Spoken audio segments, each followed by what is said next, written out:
Hello and welcome to Light Your Life. I'm your host, Tina Marie St.Cyr, and I'm so glad to be with you again today. What we do on Light Your Life is we provide you that wisdom, those pieces of evidence, the inspiration in order for you to take what you hear today and put it in your life. And I am so excited and honored to be speaking with someone who, if you're following the podcast, you got to hear last week. So this is a series. Today is another conversation with Dr. James Hardt. He is the president and founder of the Biocybernaut Institute, and the Institute has centers in the United States, Canada, and Germany.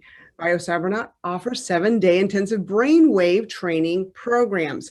Now, I can tell you the entire back history of Dr. James. However, I want you to go investigate that for yourself. I want you to make note of this website, www.biocybernaut.com, and make note of a bonus that he's already given you in last week's episode. I want you to be sure that you go grab it, and it's the website, biocybernaut.com/bonus. And he's also let me know that there's another little goodie in there that we'll talk about later in the show today. So Dr. James Hardt, thank you so much for being our guest again here on Light Your Life. Tina, it's wonderful to be with you again.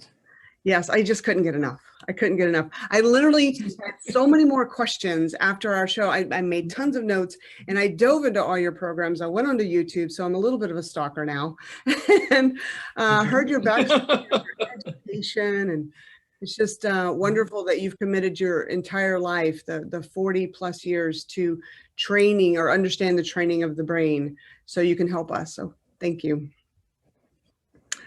The goal, my personal goal and the goal of Biocybernaut, is to expand awareness and reduce suffering for everyone and to usher in an enduring golden age for all humanity. I am in. I am in for that. So let's start off for our listeners. Let us know again, why is the understanding of our brain waves so important to our health and our consciousness and our livelihood, our fulfillment? Well, one of the trademarks that we have is brainwaves rule. And your brainwaves do, in fact, rule your life. They rule your thoughts, your feelings, your emotions, your behavior, and your perception. You cannot have the experience of the color blue unless you have the appropriate brainwaves for blue, which are different from the brainwaves for red or yellow, orange, green, purple, in your occipital lobe, the visual cortex of your brain. So given, I remember in the early years of doing this work, as I was discovering that the Biocybernaut brainwave training reduced all kinds of dysfunction and enhanced all kinds of hyperfunction, people would say, sounds like snake oil. How can one thing fix and enhance at the same time? And I go, well, actually, our training does only one thing. It enhances the functioning of your central nervous system. And then I would ask a question. Can you think of anything that you do or that you would like to do that wouldn't benefit from better functioning of your central nervous system? And they go, I guess it all depends on that. And we go, yeah, it does.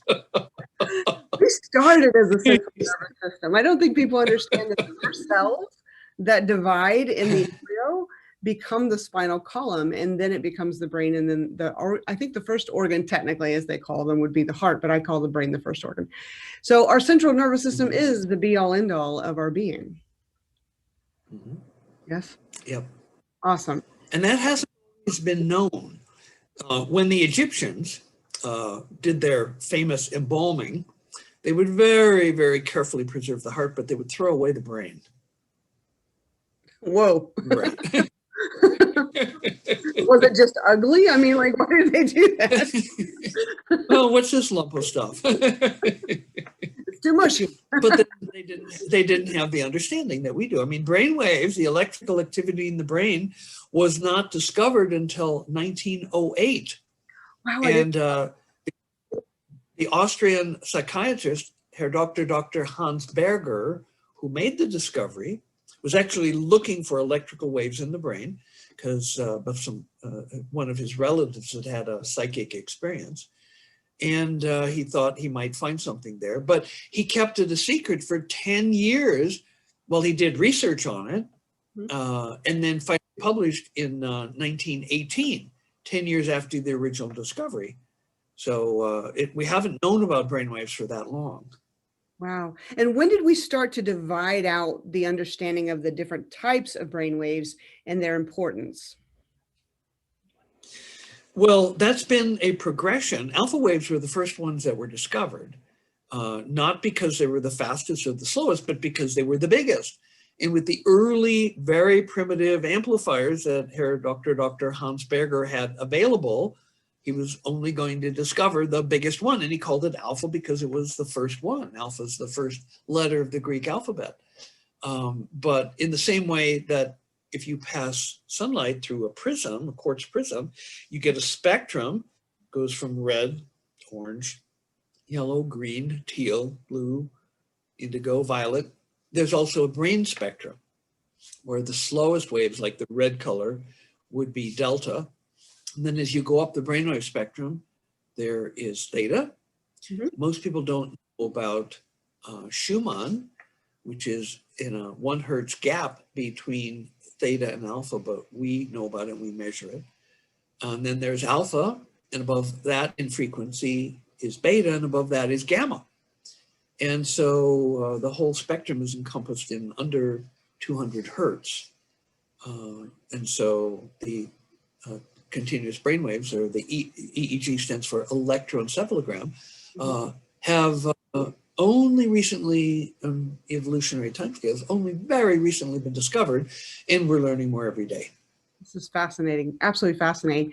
And so listeners, we're going to also be talking about how you can increase your own brainwaves, understand them, and you're going to want to learn more about the Biocybernaut Institute for yourself so that you can have the 7-day experience with Dr. Hardt and his team to understand how you're going to increase the effectiveness of your own brain, because that's ultimately going to lead to your happiness, your creativity, and your feeling of fulfillment in your own life. I know I've been researching the brainwaves ever since we met last week, and I'm fascinated. In fact, question here is, how do you view meditation and prayer as related to brainwaves? Because many people want to have meditation or go into meditative states because they believe that those types of resonances will increase their focus and creativity in their life. Is there a connection to meditation and or prayer and the brain?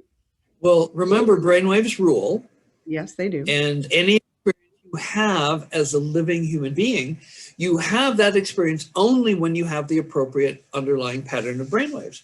And if you change your brainwaves, you change your experiences, and you also change yourself fundamentally at an identity level. So I'll give you a little history.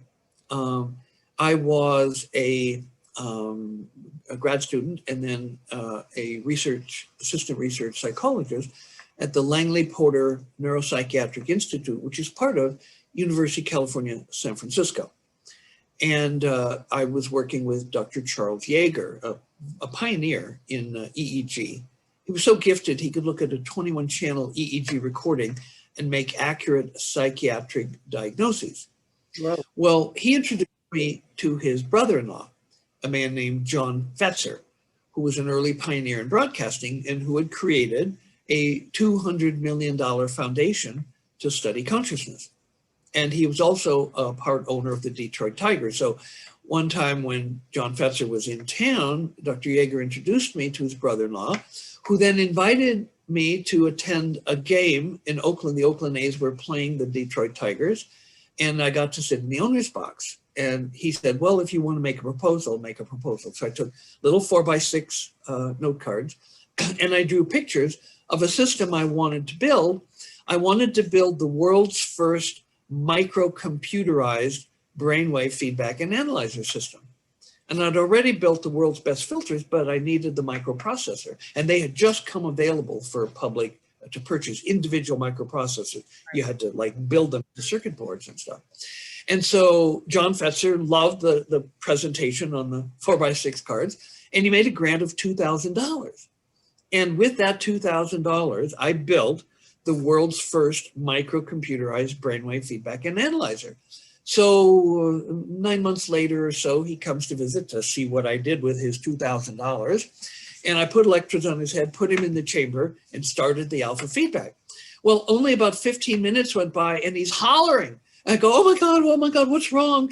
And I go rushing in and he's absolutely ecstatic. He said, you found the biological basis of prayer. You found the biological basis of prayer. And he proceeded to make a series of grants that over 12 years totaled $1 million to my research. Wow. So the That was pretty biological cool. basis of prayer. Right. And I'll tell you a story, a direct story. In Canada, and one correction, our Canadian center is in the process of being moved. Okay. I shut it down because of COVID. I bought a new property, sold the one in Victoria, British Columbia, bought a new property in Bragg Creek, Alberta, and I haven't been able to go to Canada for now, over a year. And so there is no Biocybernaut Training Center in Canada at this time. I own a property, and with renovation, it could become a Biocybernaut Center. The functioning ones, and in fact, the German one had been shut down because of COVID. I was actually there in December leading a training and was shut down by the COVID police. But we're reopening, and the first training there is beginning on the 23rd of this month. Wonderful. And ongoing. Of course, Sedona is open, and we're doing trainings here ongoingly. So, but in Canada, I trained a Cree shaman, and Cree is one of the very large Aboriginal tribes they call them bands in Canada. And if he was awake, he was praying either out loud or silently in Cree, his native language. And it was an amusing and intriguing introduction because he hated white people. The abuse that the Aborigines endured in Canada was horrific. I actually trained Chief Willie Littlechild, the first Aboriginal ever elected to the Canadian National Parliament, who was on the Truth and Reconciliation Commission, who were interviewing people who had been damaged by, among other things, the residential schools. They just turned up a mass grave of 216 children near one of these residential schools. So this Cree hated white people, and he particularly hated white people in white jackets. And so he would bait me. He would go, well, you white people, you're all products of incest. And I go, well, how do you figure? He says, well, your founding couple was Adam and Eve, right? And then when they had children, right? Well, how did they have children? Aha, you see, children had sex with their brothers and sisters. And so you white people are all products of incest. And he said, well, we Aboriginal people, we mated with aliens, so we didn't have to do incest. And he was like, to really get my goat. But I go, well, Drivlo talks about ET species, the Hathor and the Nephilim, doing early genetic engineering experiments with proto-humans. And so that is a very interesting idea. And he goes, I've never met a scientist like you before. So we had a truce. And so then on day 3 of his training, we're in the canopy room debriefing after a session.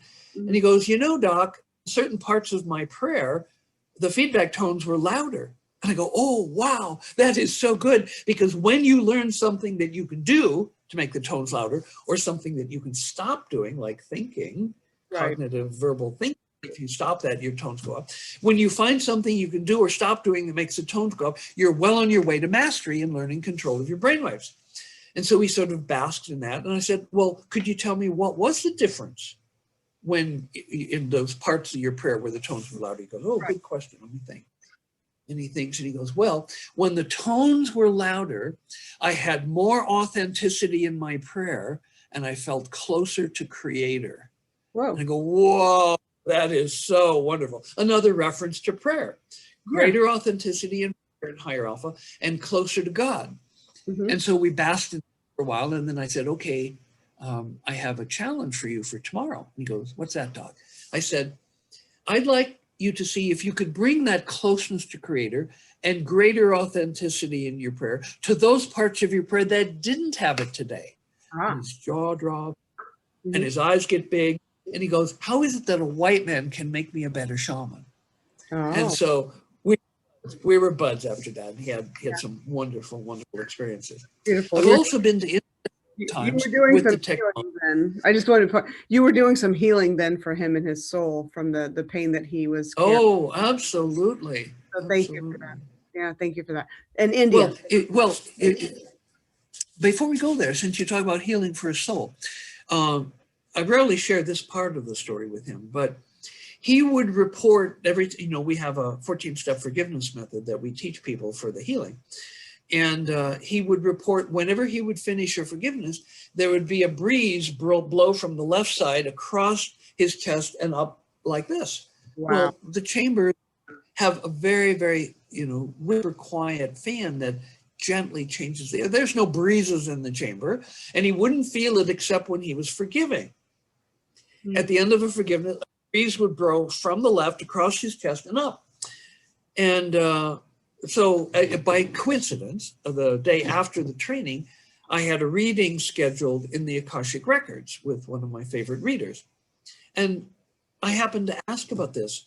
And the masters and teachers, the librarians of the Akashic Records, said the following. They said, well, when he would do a forgiveness, the seeds of sadness would come out of his heart, and this breeze would blow across, take those seeds of sadness up towards heaven, where angels would catch them in baskets so they wouldn't fall back to earth, because they said the time of suffering for the First Nations people is over. And so I just got chilled. Oh, that's needed. That's so needed. That's so needed. Thank you. And we had the privilege of training on scholarship over 200 Canadian Aboriginal people. I even spoke at the United Nations in Geneva about the work. So yeah, it was a lot of healing where it was desperately needed. Okay, so then on to India.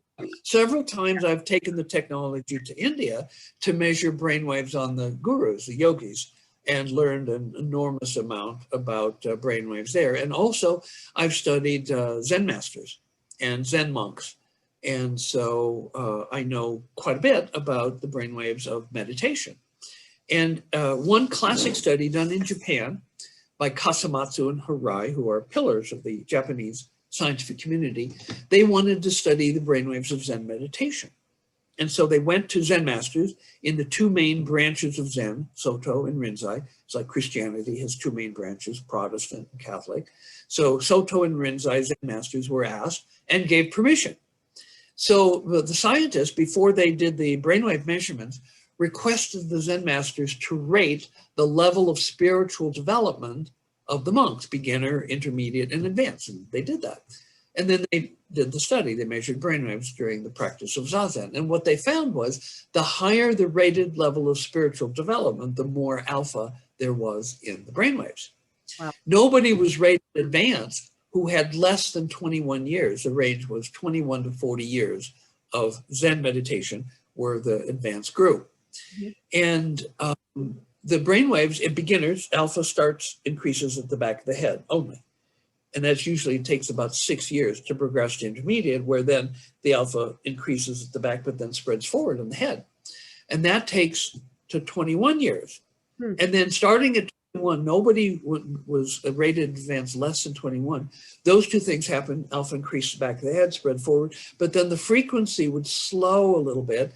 And there would also be theta waves that would start to emerge from the frontal locations. Well, that's exactly the pattern that's produced by the Alpha 1 training at Biocybernaut. Wow. And this has been since 1993. In 1993, I published a scientific paper showing that 7 days of the Alpha training produced the same brainwave changes as 21 to 40 years of Zen.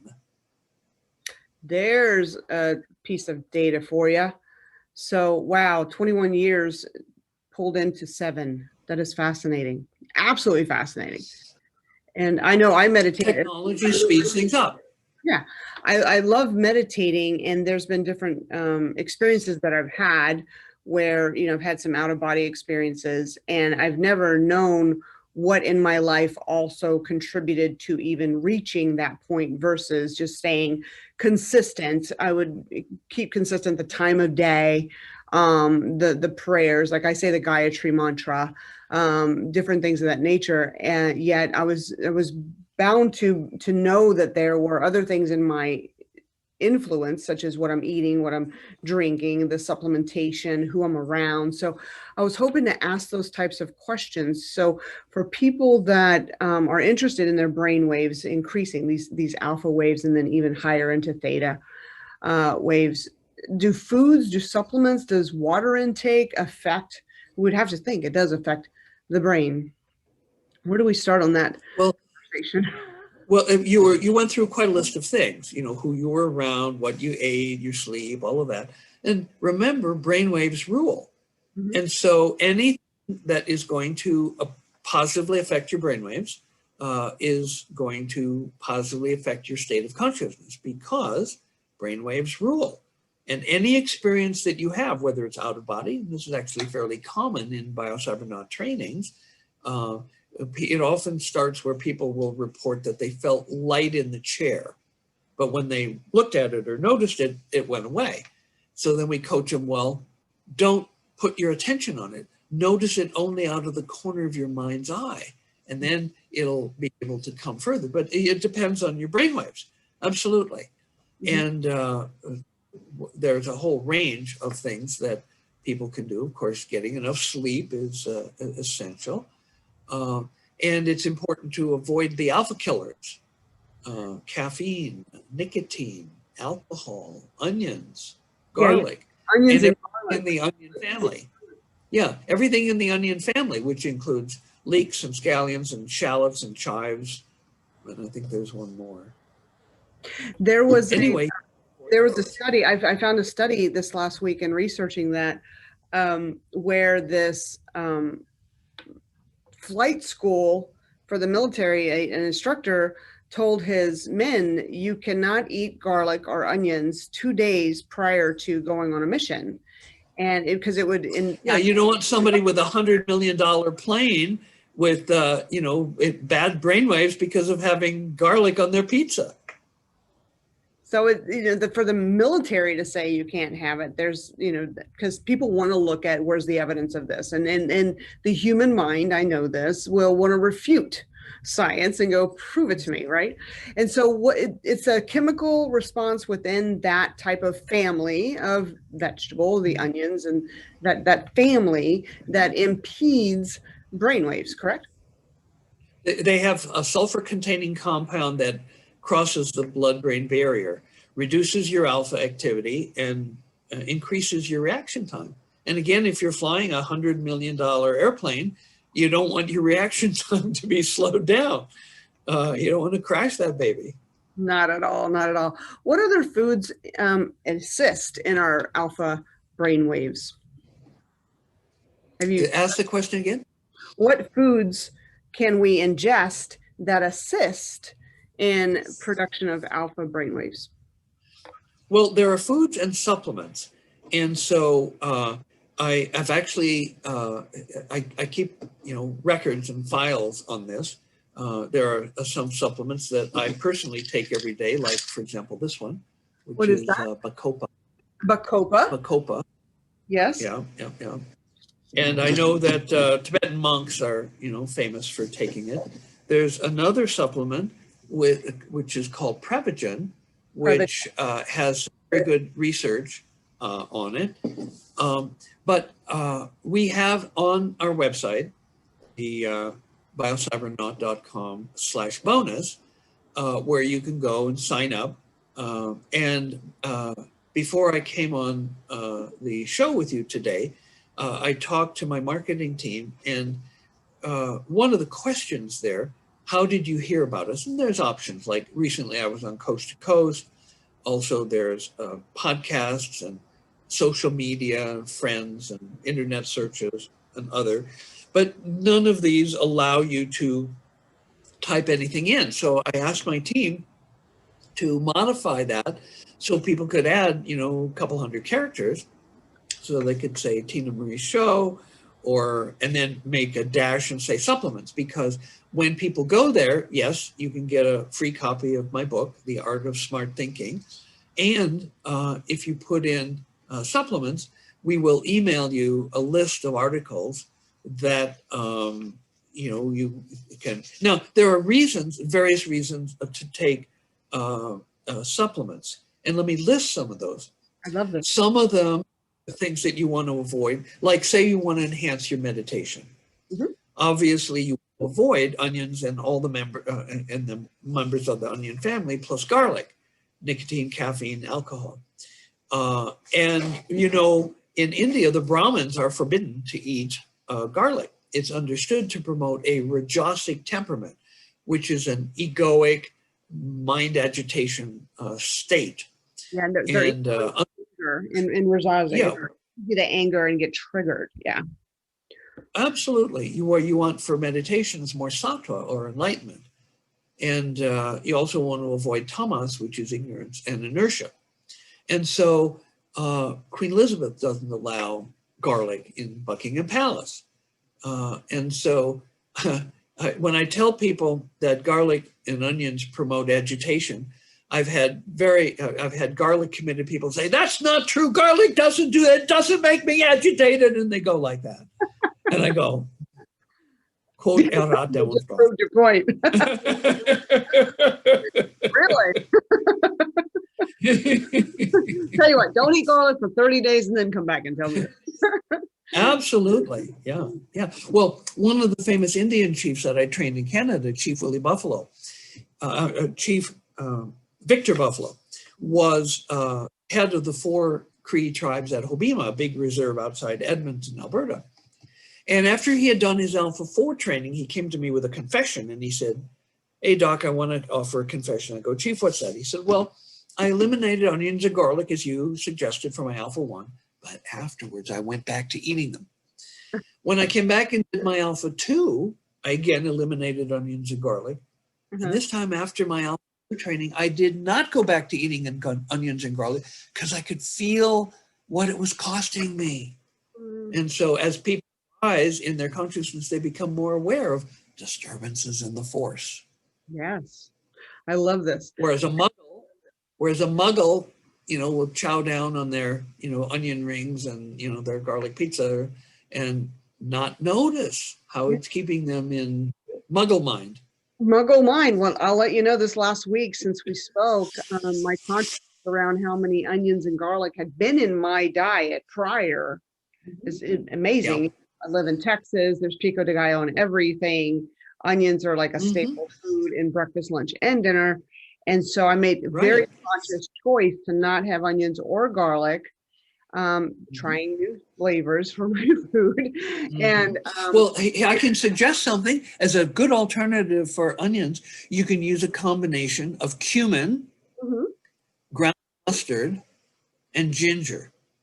Oh, that sounds so good. Yes. And if you want it a little hotter, you put in some chives, I'm sorry, some cloves, which also have a brain benefit. Cloves are delicious. I love putting them in my tea. I love it. So let's talk about water, because, you know, science says that we're supposed to have 8, I think it's like 8 ounces. And then there's that formula, you take half your body weight.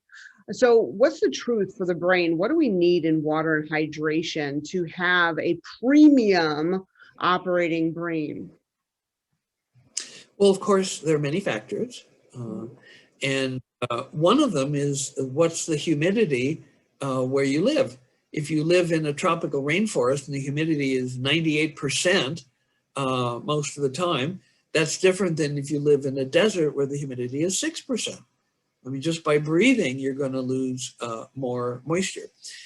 In the water store here in Sedona, there's a sign that says, please forgive me for what I said when I wasn't hydrated.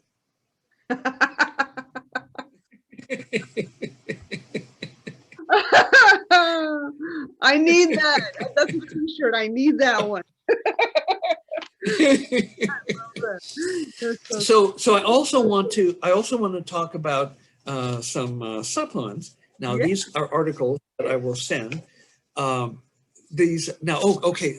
Going back to reason.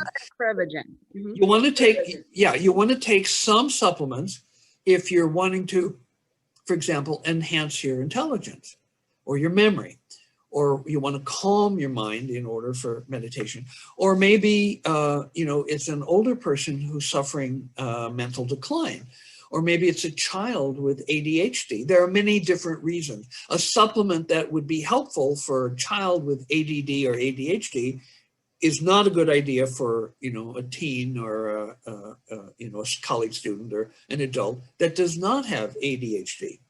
And with the sort of the biohacking. A lot of people hear about something and then they rush to use it and not realizing that it's inappropriate for their condition. So for an aging brain, one of the things that I'm going to list 8 things.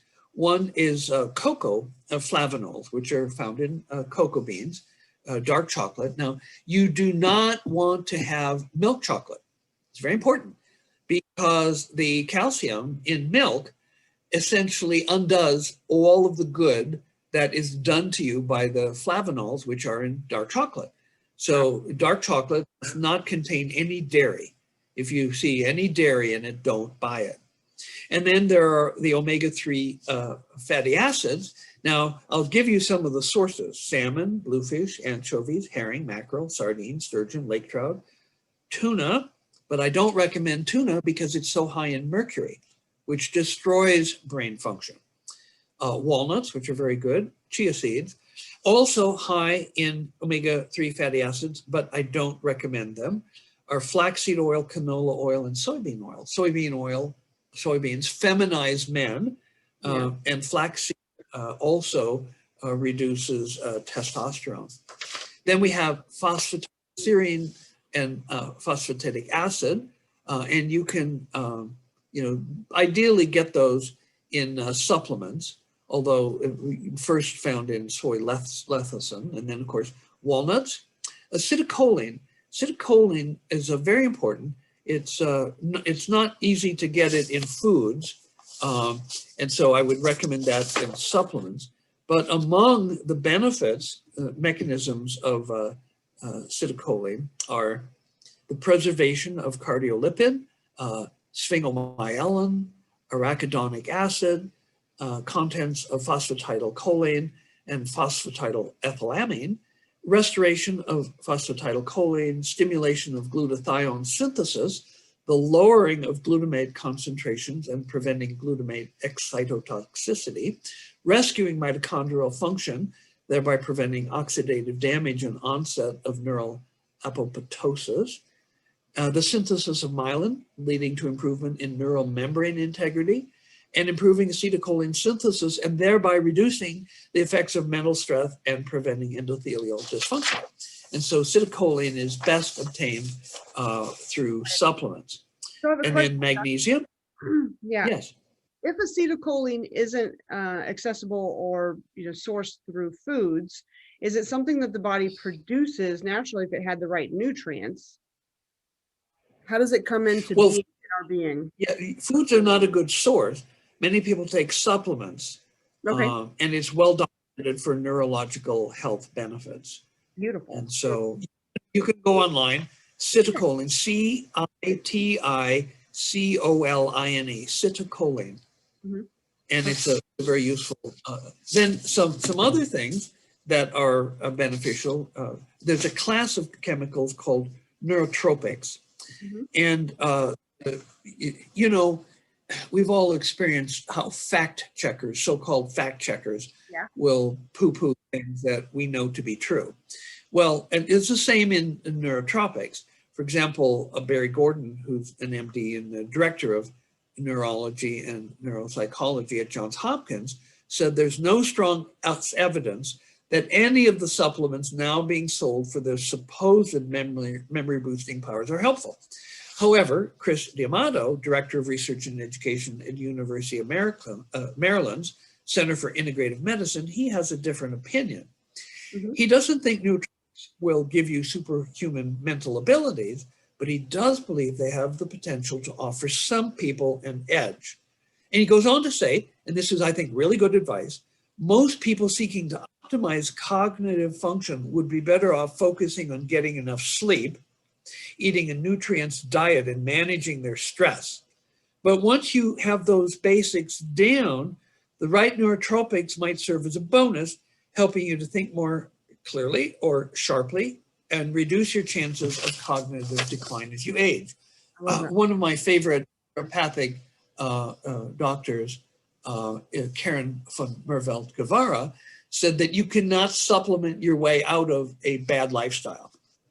And so the things that you want to take are, for example, the acetylcholine, L-theanine, creatine monohydrate, Bacopa monieri, that's the thing I just showed you here, the Bacopa, Hyperzine A, and Vipositine. Now, all of these will be available in the articles that I will send out to your viewers if they request.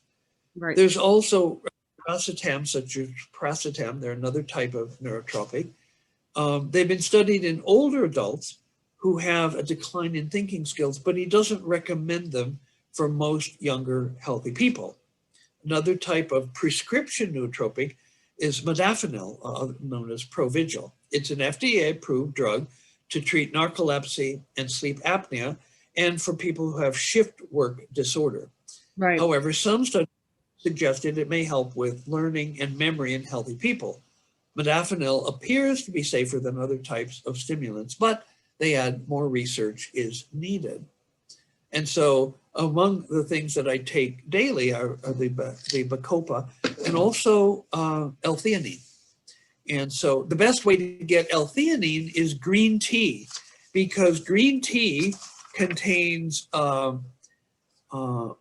a tiny amount of caffeine and L-theanine. And so it's excellent. I don't typically drink hot liquids just by preference, but I add green tea extract to my supplement drink every day. That's awesome. So a little bit of that caffeine, but not all these doses of coffee, right? Well, a cup of coffee contains 200 milligrams of caffeine. And if I took that, I'd be like wired for hours. But you might have 5 or 10 milligrams of caffeine in a cup of green tea. And it's actually an activator for the L-theanine.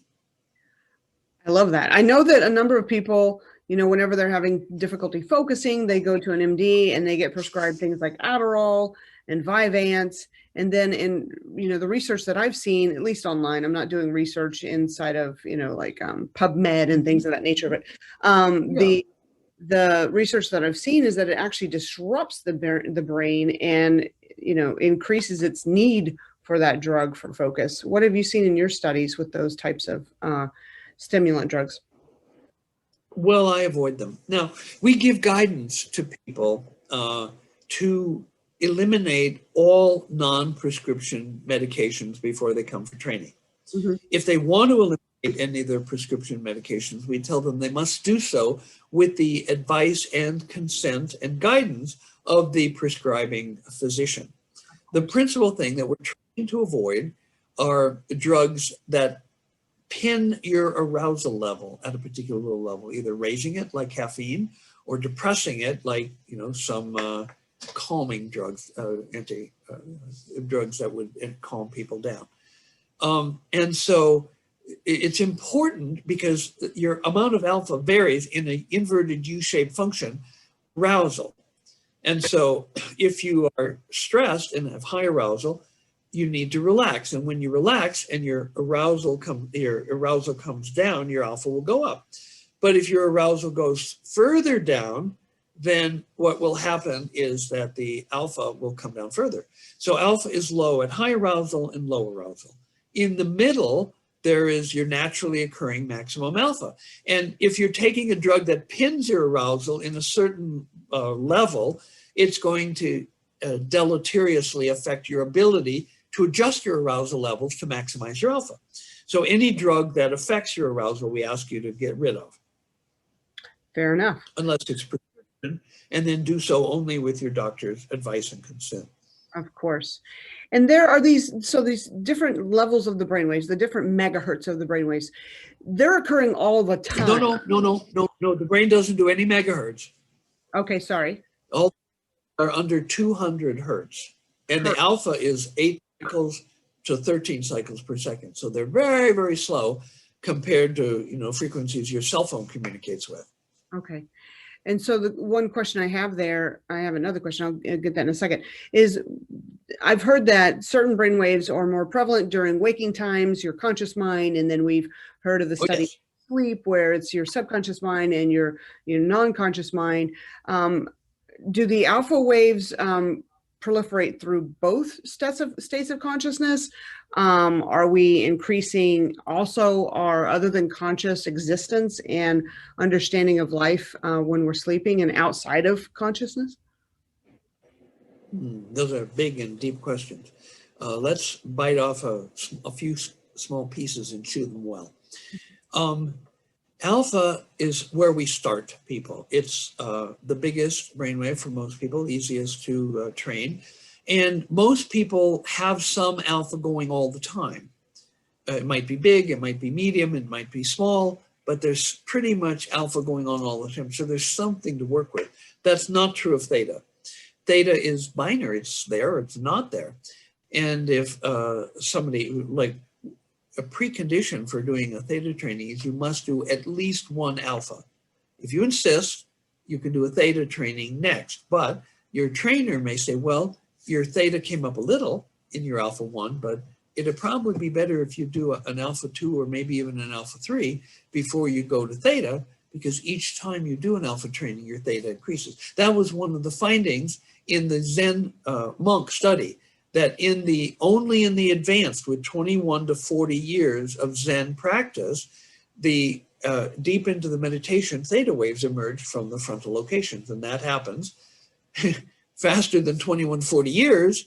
It happens in 7 days in the Biocybernaut Alpha 1 training, because we know technology speeds things up. But alpha is a bridge state. It covers ordinary waking consciousness, restful, relaxed awareness, but at the higher levels, alpha is an euphoric high energy state. In fact, in the superconscious state in yoga, which is called samadhi, there's huge alpha all over the head. And in the superconscious state in Zen, which is called satori, there's huge alpha waves all over the head. Now, they differ in how they respond to external stimulation, and those differences give rise to all the differences in Zen philosophy compared to yoga philosophy. Because yoga philosophy says all of the phenomenal world is illusion, or maya in Sanskrit. And so I've worked with yogis in India who were covered with lice, a variety of different kinds of lice, and yet they had very, very deep consciousness. They don't care about the physical reality, whereas in Japan, where things are different, the bullet trains run on time, and they have these enormous clean rooms where they grow these pure silicon crystals, which they turn into little wafers and dominate the world semiconductor industry. So the difference in Zen, Satori, and Yogic Samadhi give rise pretty much to most of the cultural differences between India and Japan. Wow. Brainwaves. Brainwaves rule. Do you believe the brainwave understanding of our everyday life will become a hallmark health indicator? Oh, absolutely. Yes. Well, in fact, the forgiveness process in the Biocybernaut training is central to emotional, mental, and spiritual well-being and physical well-being. It turns out that everybody has probably heard of the type A personality, highly stressed, and they're much more prone to heart attacks and other stress-related diseases than non-type A's. Well, if type A personality also has time urgency and cynicism, they drop like flies. It's like a death sentence. Type A plus cynicism and time urgency, it's like a death sentence. And so in Biocybernaut training, the cynicism is a very, people who are cynical have been deeply wounded. And that's been like protective response. And so when they can, through our computerized mood scales that they take multiple times per day while wired, the brainwaves are being recorded, the computer can detect unconscious emotions. And then these come up, and there's usually a perpetrator or 2 or 10, like people were bullied or whatever. And then you can forgive the perpetrators and get rid of the pain, and the cynicism vanishes. And also, Ramdas said, if you want to live high, you have to live outside of time. The famous Zen master Suzuki Roshi said time is the basis of fear. So we help people to live outside of time. Now, that doesn't mean you can't catch an airplane, but time is over there, and there's an airplane, and when the clock says that, that airplane takes off, but you don't live inside of time, and it doesn't rule you, and you're not like, I'm late. for a very important date. I think that was a white rabbit. The rabbit. I love that. The time is the basis of fear. I can see that completely. That push inside of ourselves to perform by a certain time, right? Right. It's maddening. I want to show you something that I discovered online. You've probably seen this. There's an emotional spiral, and for those that are listening to the podcast, which many of you are, I'll have this on the website attached to the show notes. So in the emotional spiral, I love the study of emotions as I see them like warning signs. Either you're on track with your evolution and with happiness and an overall feeling of participation in life, or you're, what I call below the line, where you're, feeling low energy or not participatory. Life happens to you as opposed to through you. And so on the above the line here, this reminds me in our talk about how you were talking about the higher brain waves and those experiences that people have whenever they're in your alpha training. In fact, your 4 hours where the lady, she forgot you in the room. I love that story. That would have been quite a trip to stay in there 4 hours, huh?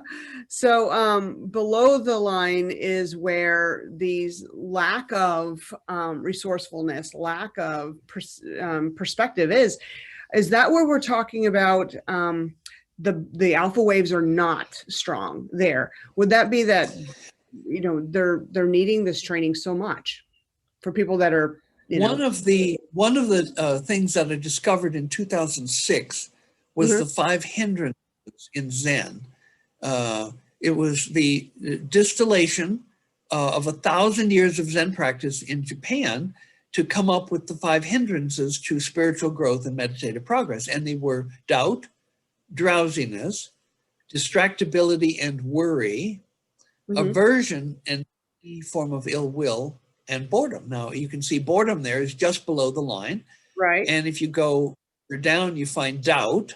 Yes. And worry, of course, would be various kinds. You have insecurity, overwhelm, fear on the left-hand side. And the aversion, any form of ill will, would be the revenge, anger, or further down, irritation, bitterness. The only one they don't have there is drowsiness. Right. Well, but yes, I totally work with that. And as people ascend the emotional hierarchy, they come up out of apathy, then they go into sadness and depression, then up into anger, then up into fear. And when people are consciously aware of what they're afraid of, I say, you're really lucky, because when in the safety of your Biocybernaut chamber, you explore into the face of your greatest fear, it will always be your fastest growth path, and it will take you inexorably to joy. And as you can see there, you can see joy there on the left-hand side, powerful joy, patient, and then the right side, freedom and trust. On day 6, we read the Hardt Sutra from the 3rd Chinese patriarch of Zen. And as you go up, look at what's right near the top is forgiveness. Forgiveness right there. Empathy, forgiveness, and compassion. I love this. I found in Dr.